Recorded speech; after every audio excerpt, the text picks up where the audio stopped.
case the Japanese. You scream and rage and rant and rave and jump up and down and demand that schools don't dare even think about presenting such data in their historical review of this important event. Thus, you have not taught history at all, but politics. History is supposed to be an accurate and full account of what actually happened. Politics is never about what actually happened. Politics is always one's point of view about what happened. History reveals, politics justifies. History uncovers, tells all. Politics covers, tells only one side. Politicians hate history truly written, and history truly written speaks not so well of politicians either. And you are wearing the emperor's new clothes, for your children ultimately see right through you.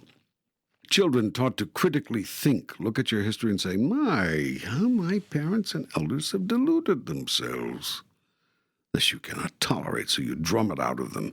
You do not want your children to have the most basic facts.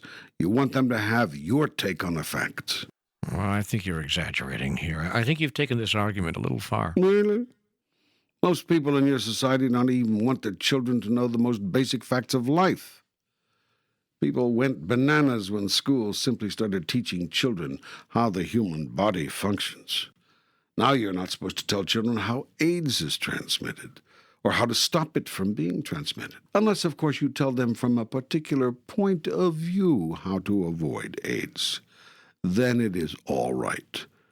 But simply give them the facts and let them decide for themselves? Not on your life. Children are not ready to decide these things for themselves. They have to be properly guided.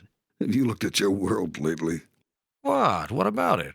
That's how you've guided your children in the past. No, it's how we misguided them. If the world is in rotten shape today, and in many ways it is, it's not because we've tried to teach our children the old values, but because we've allowed them to be taught all this newfangled stuff. You really believe that, don't you?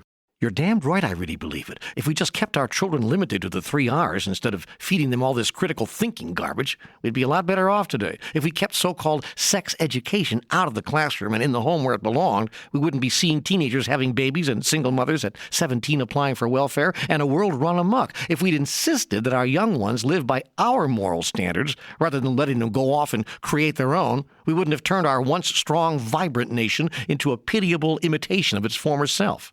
I see. And one more thing. Don't stand there and tell me how we're supposed to suddenly see ourselves as wrong for what we did at Hiroshima and Nagasaki. We ended the war, for God's sake. We saved thousands of lives on both sides. It was the price of war. Nobody liked the decision, but it had to be made. Mm-hmm. I see. Yeah, you see. You're just like all